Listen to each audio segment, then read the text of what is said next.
Hey everyone, happy Sunday. Welcome to the start of another reading vlog. I have been reading The Hexologist by Josiah Bancroft. I picked it up for the first time 2 days ago now. And I'm very, very early on in that story, but I'm really enjoying it.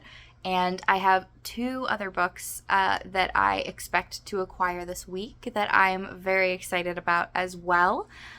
All three are related to kind of detective stories, and I thought, there you go, that's the theme. Let's do a reading vlog kind of centered on these stories.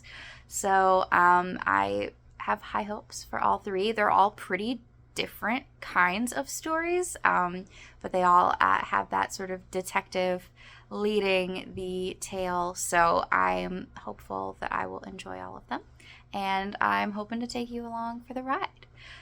So as I was saying, I have started this week by reading The Hexologist by Josiah Bancroft. I'm like literally 30 pages in or less.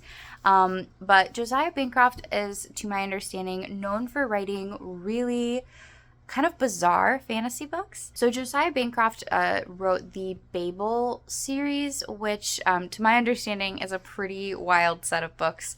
And I think he's kind of bringing that very wacky energy into this new series that he started with the Hexologists.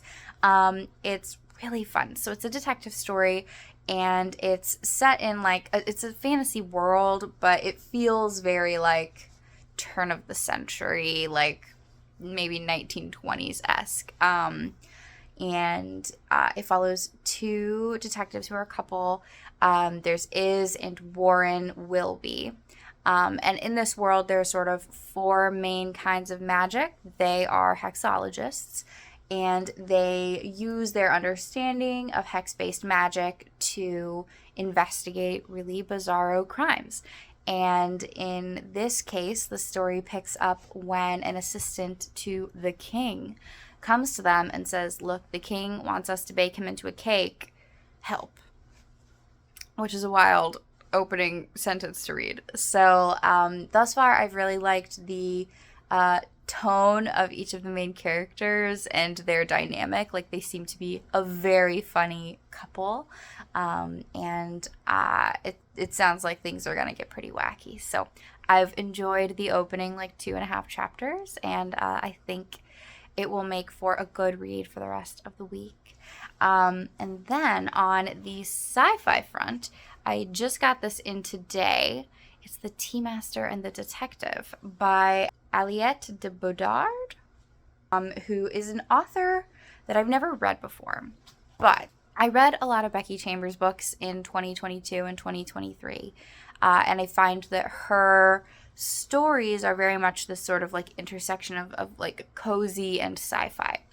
And I would love to find other authors who kind of write at that intersection, and I have hope that Aliette might be another author in that kind of tone, but I'm not sure. This story, The Tea Master and the Detective, is just a little tiny novella. It's very, very small. But I believe it was nominated for a Hugo Award. And it really kind of calls out to me as a tea lover. I'm constantly looking for books about anything vaguely related to tea. But as somebody looking to kind of find more sci-fi authors that I'm excited about, that was exciting too. And the sort of blurb on the back is interesting as well.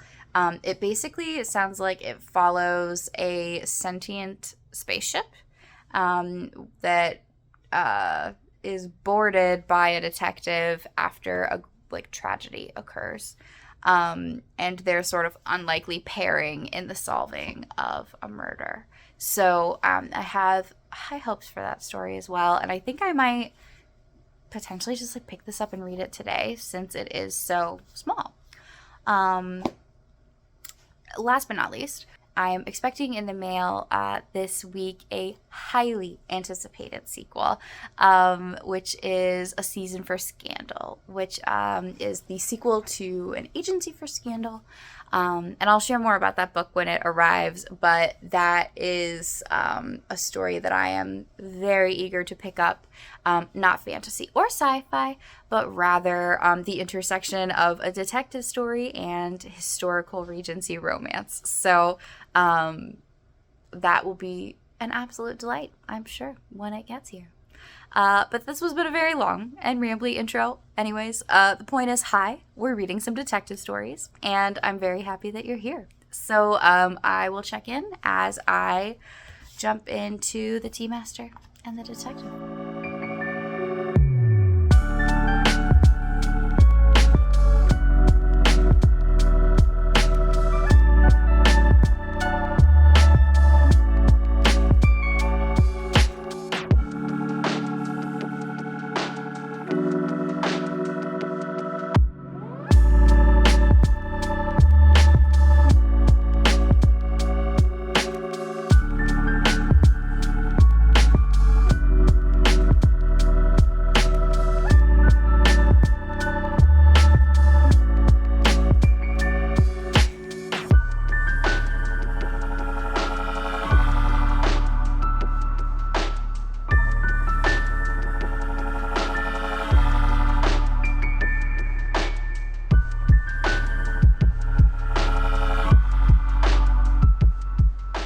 Good morning. Happy Monday. I read half of the Tea Master and the Detective last night, so I'll have to give you a little reading update shortly. But for now, it's smoothie time.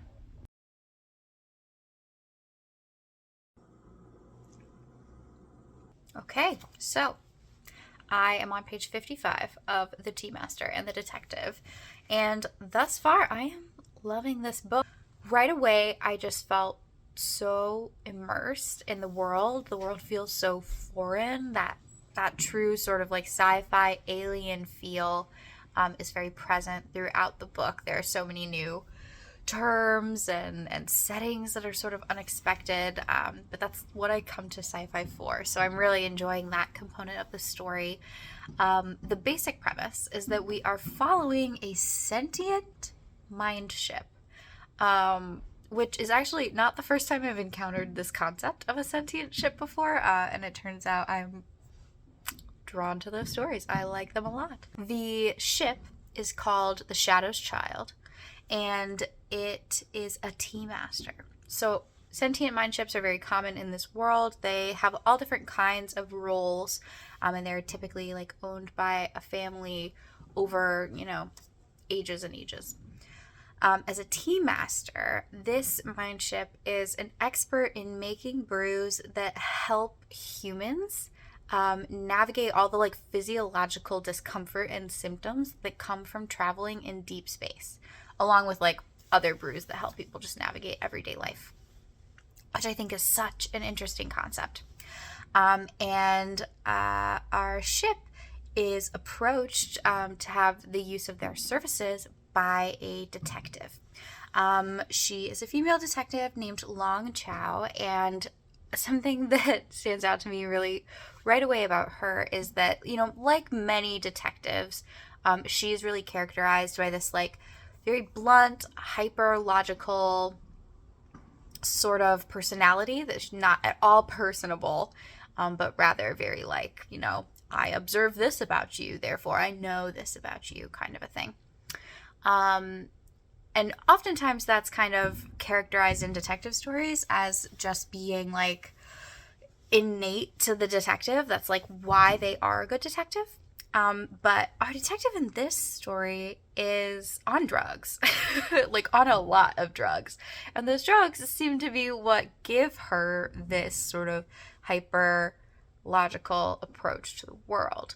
And she needs help from our ship to brew a tea that will allow her to travel into deep space without negating any of the impacts of these drugs that she takes, so that she can really bring her investigative mind to the study of a corpse that she wants to collect.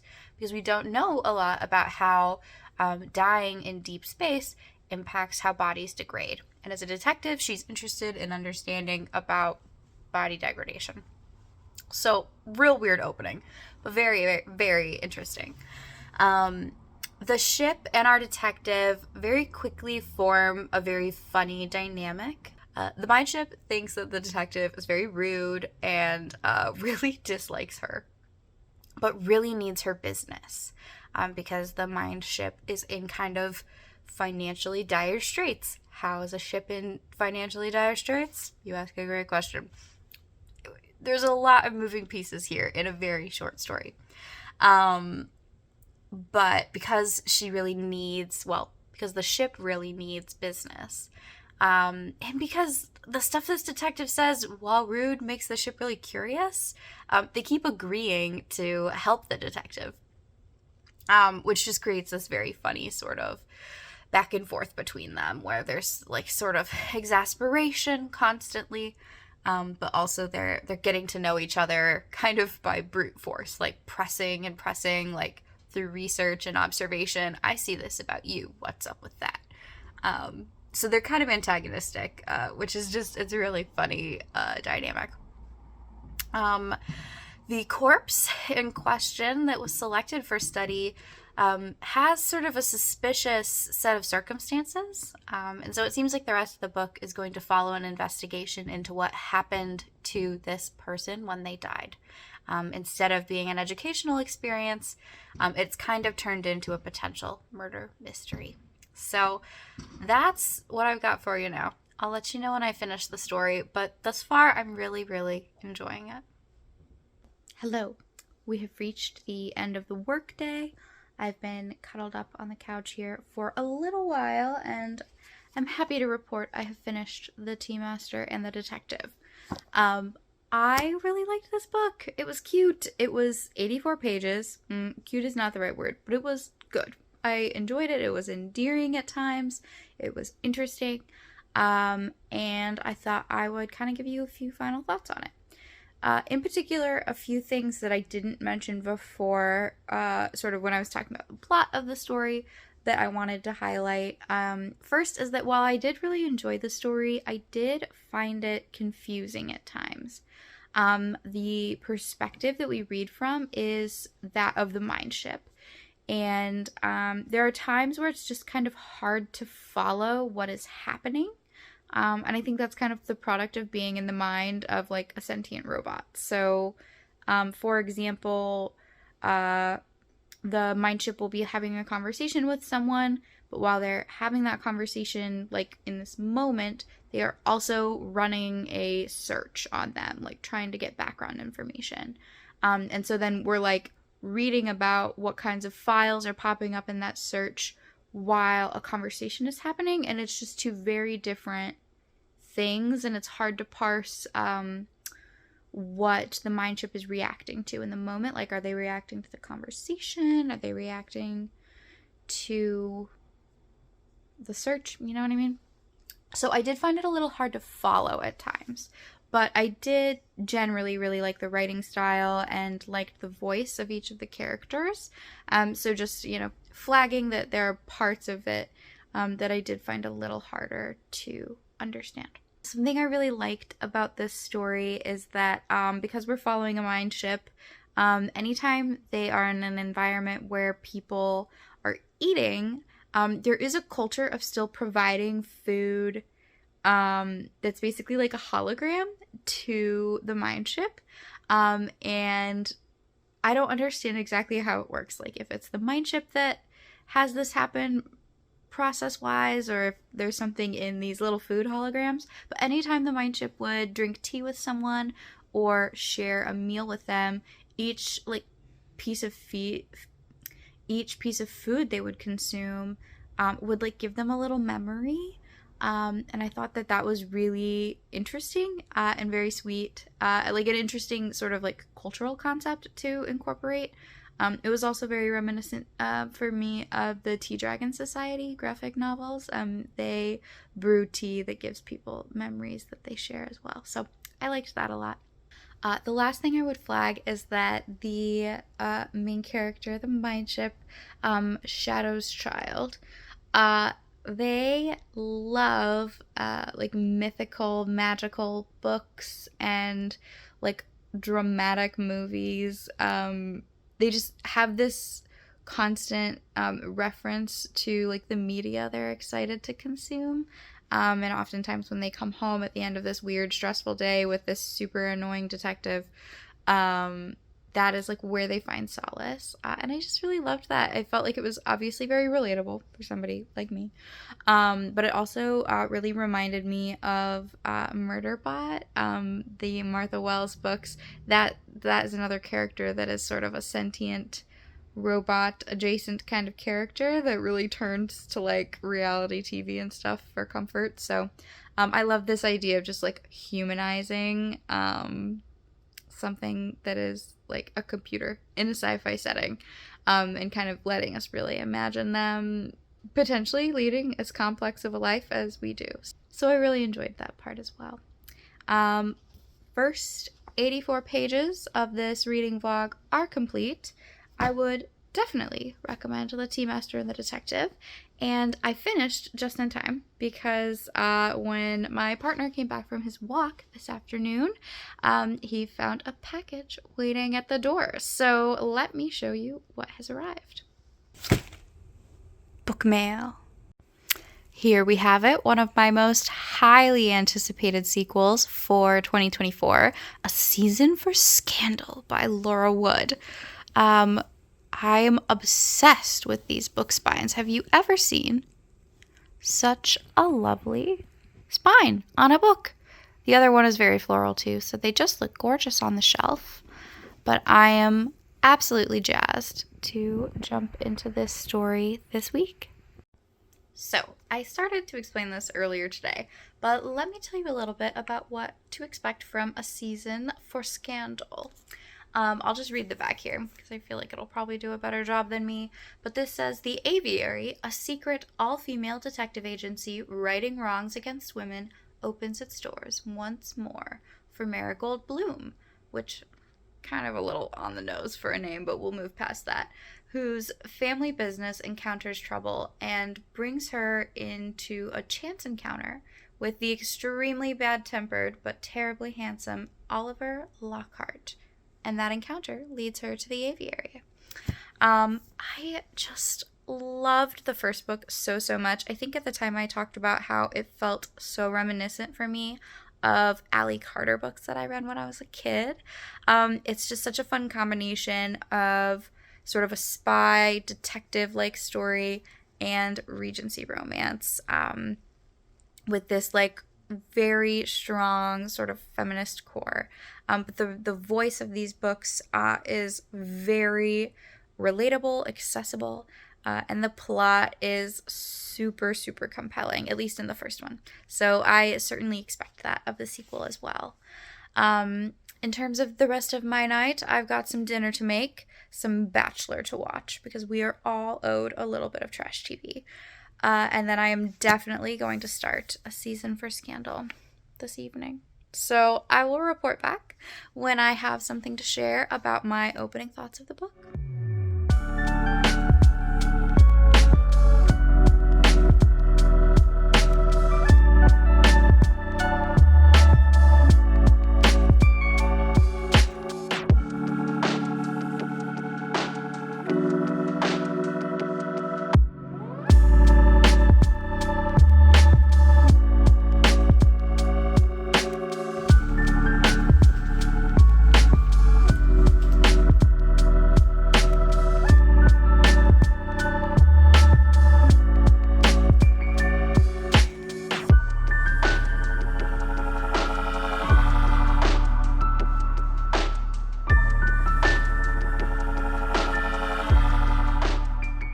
Hello, I'm coming to you from Thursday. I've had a couple days to start my reading of A Season for Scandal, which has been absolutely wonderful. I read a couple of evenings this week, and I got a lot of great reading time in on my commute to work this past Wednesday, which you would have seen, I think along with a teeny tiny clip of dinner. We went out with a friend last night, so I didn't get a lot of reading done yesterday. But anyways, I have reached the end of part 1, which has taken me just past the 100-page mark. So 112 pages into this story, and we have been introduced to our main character. We've learned about her troubles and how she has come into contact with the aviary. And we are moving into her sort of time now as an aviary agent, as a Finch. So let me tell you a little bit about her, who we're following in this story. The main character is a woman named Marigold Bloom, which I do object to as a name, but she is a florist of a family of florists. They own a flower shop called Blooms in London, so I guess we can forgive the flower names if it's like truly the whole family business. She is an incredibly hardworking and successful businesswoman, very funny, and embedded in a very loving family. She lives with her mother, her sister, and her grandfather, who founded the store. And at the start of the book, she is very unceremoniously dumped by her fiance. And this has a lot of consequences for her outside of the emotional impact of ending a relationship, because her fiance's father is the landlord of the flower shop and her family's apartments. So this presents her with a sort of cascading series of problems. And she just so happens to bump into this kind of handsome, mysterious stranger who she kind of unwittingly shares her problems with, kind of out of surprise. And he suggests that she stop by the aviary, which she understands to be a hat shop. But once arriving, she then kind of gets scheduled to meet with Mrs. Finch, who is the head of the aviary. And kind of her recruitment process and her problem-solving process are initiated all at once. So the aviary take her on first as a client and try to help her address the problems that have come out of this situation with her fiance. And then they also express interest in her as an agent as well, that she's incredibly well connected through her role as a florist in the city. It gains her access to lots of spaces they're interested in. And so they kind of take her on, not only as a client, but then later as a recruit. Marigold is a really fun main character to follow. She's funny. She is really like self-reflective. Like she's been in this relationship where things about her personality, her style, her body have been criticized so regularly that she's like constantly kind of interrogating little moments where she questions herself, all the while being hugely competent, managing, this business and navigating all of this turmoil that has arisen in the dumping of her by her fiance. So I really, really like her as a leading character, and I really feel like she stands out as distinct from Izzy, who was the lead in the first book. And you never know, right? Like if you're reading a story about, this agency of female detectives, of female spies in the Regency era, you run the risk of kind of getting the same type of person again and again. But something I really love about Laura Wood's writing is the fact that each of the women involved in this agency is so distinct, and they interplay with each other really, really well. So we're already seeing Marigold interact with some of our other favorite characters from the first book, and they're bringing out things in each other that we wouldn't have maybe even thought twice about with the first set of characters and their dynamic. So I'm really, really loving the opening. These first 112 pages went super fast. And I'm very excited to keep reading. Like, it feels very well paced and grounded in really great characters. We have Dungeons and Dragons tonight. I'm DMing for those of you who care at all about Dungeons and Dragons. I'm running my own game at the moment, so that will take up most of my evening. But hopefully I'll get in a little reading before bed. And let's see what to expect from the rest of the week. We're off to the opera on Friday night, so you might just get to come along with me to the opera as well. And then this weekend is a big trip out to the suburbs where we play Dungeons and Dragons with all of our extended group of friends. And that is going to roll this weekend into a Super Bowl party. So I think I will get a lot of great reading time in on the road. So we'll kind of see when I have an update next. But I think there's a lot of fun stuff in the near future.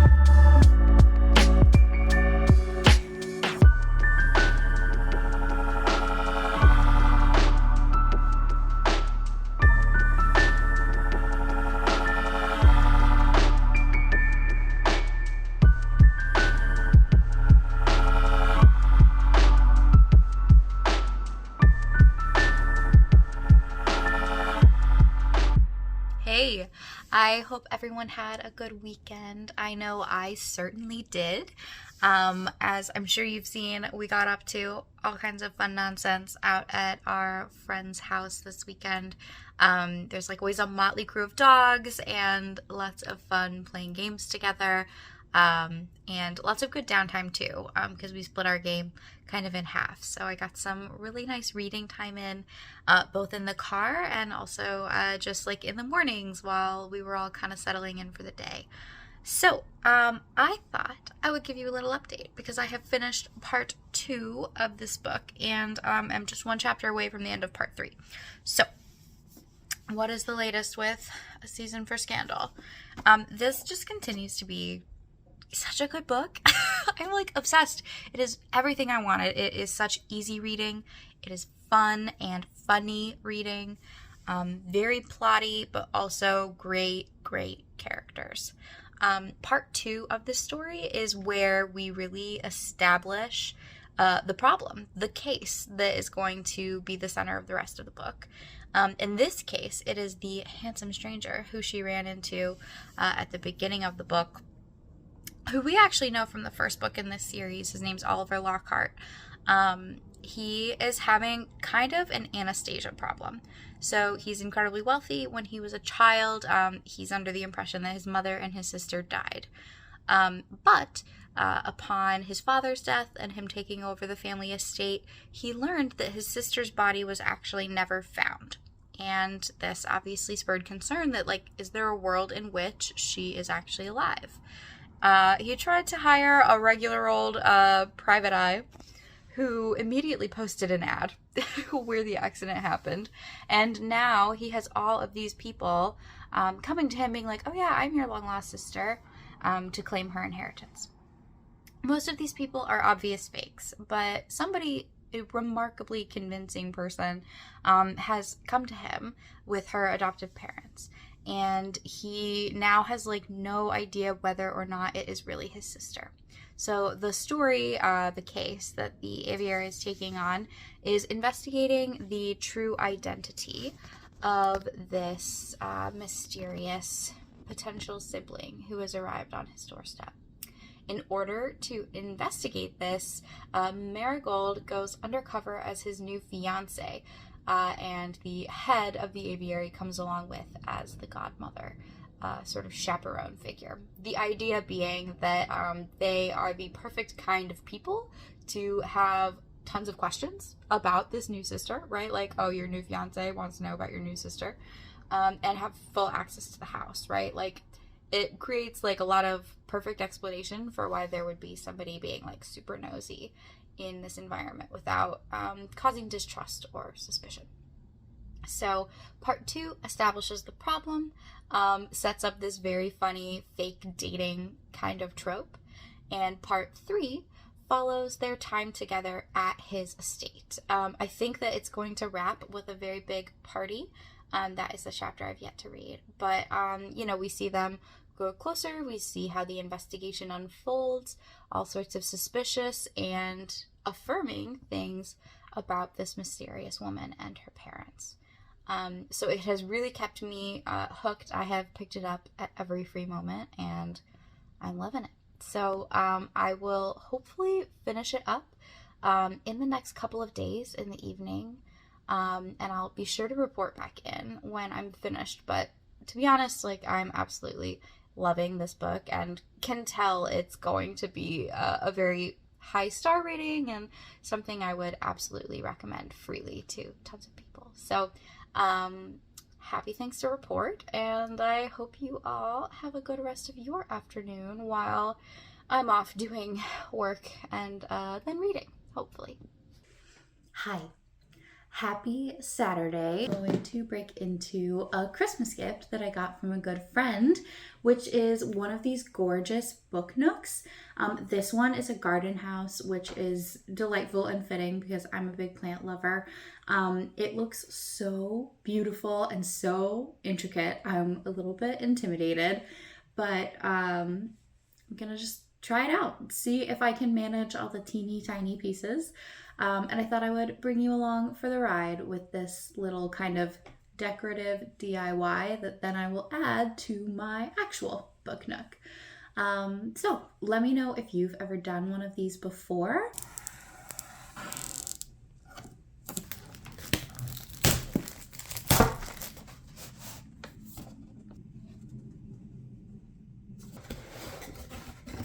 Okay, so it comes with pretty detailed instructions for assembly, and alongside that, all of the pieces that you'll need are all bundled either in these punch-out sheets or in all of these individual baggies. There's even a little light-up tool and a tube of glue. Now, I've heard that the glue doesn't always work really reliably, so I am considering using super glue, but I'll test it out and see how it holds up. Don't be alarmed by all the chaos. There's probably about a dozen of these punch-out sheets that are all labeled by letter, along with some of these little baggies with more constructed items.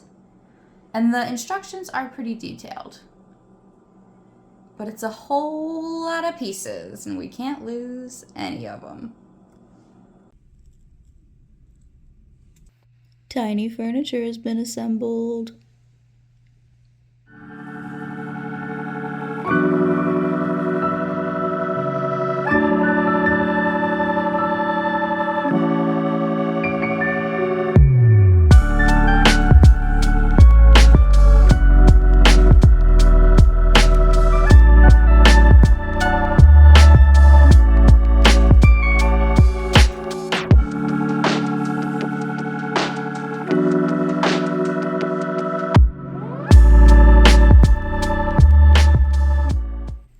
It is so much time later.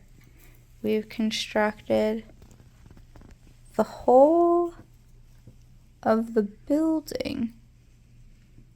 But now we have to electrify it, which only scares me a little. But geez Louise, look how detailed it is. Okay, here it is in its final home, right here in the classics shelf. In very pretty company and right at eye level, so we can take a look in whenever the fancy strikes.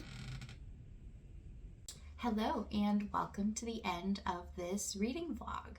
I thought I would just hop on here and kind of recap my reading over the last 2 weeks. I picked up 3 different mystery detective stories over the last 2 weeks. I completed 2 and have been very happy with the start of the 3rd, and completed a little bookish craft that you all would have seen earlier.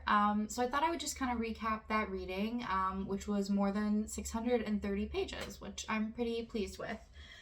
So of course you've already heard my thoughts on The Tea Master and the Detective, which was a very short little novella.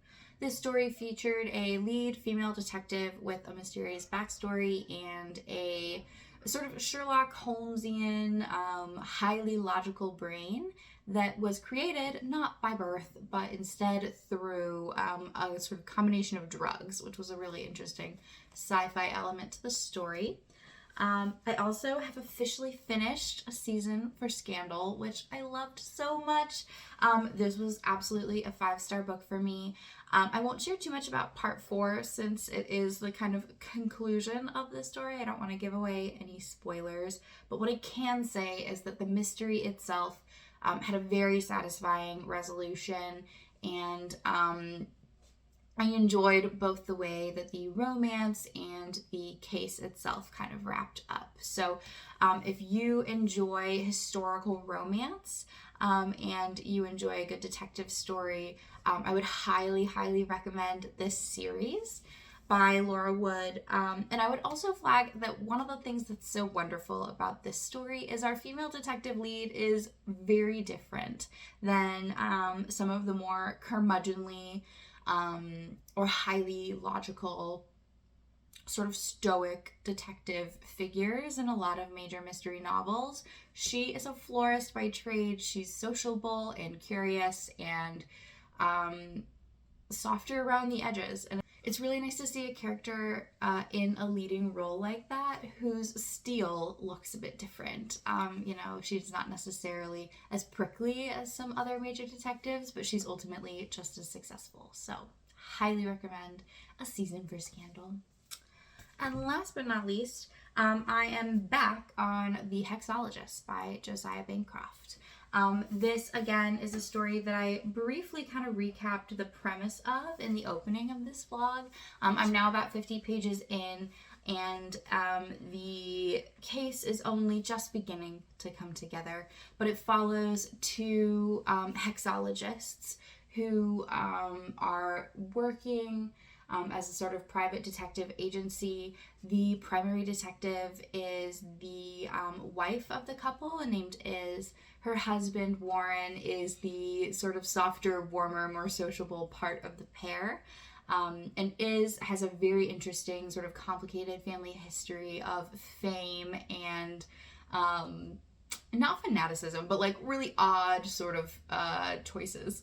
And it's really, really gripped me, not only the primary mystery, but also just diving into Iz's personal history and seeing all of that unwind. So I'm very pleased with the start of this story. I think I'm going to continue to love it, and I'm sure I'll recap it in my next reading wrap up. But there you go.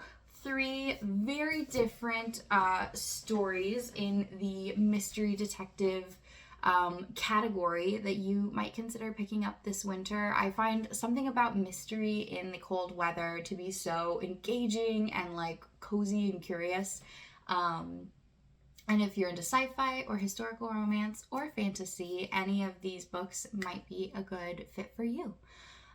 Thanks for being here, and I'll see you in my next one. Bye!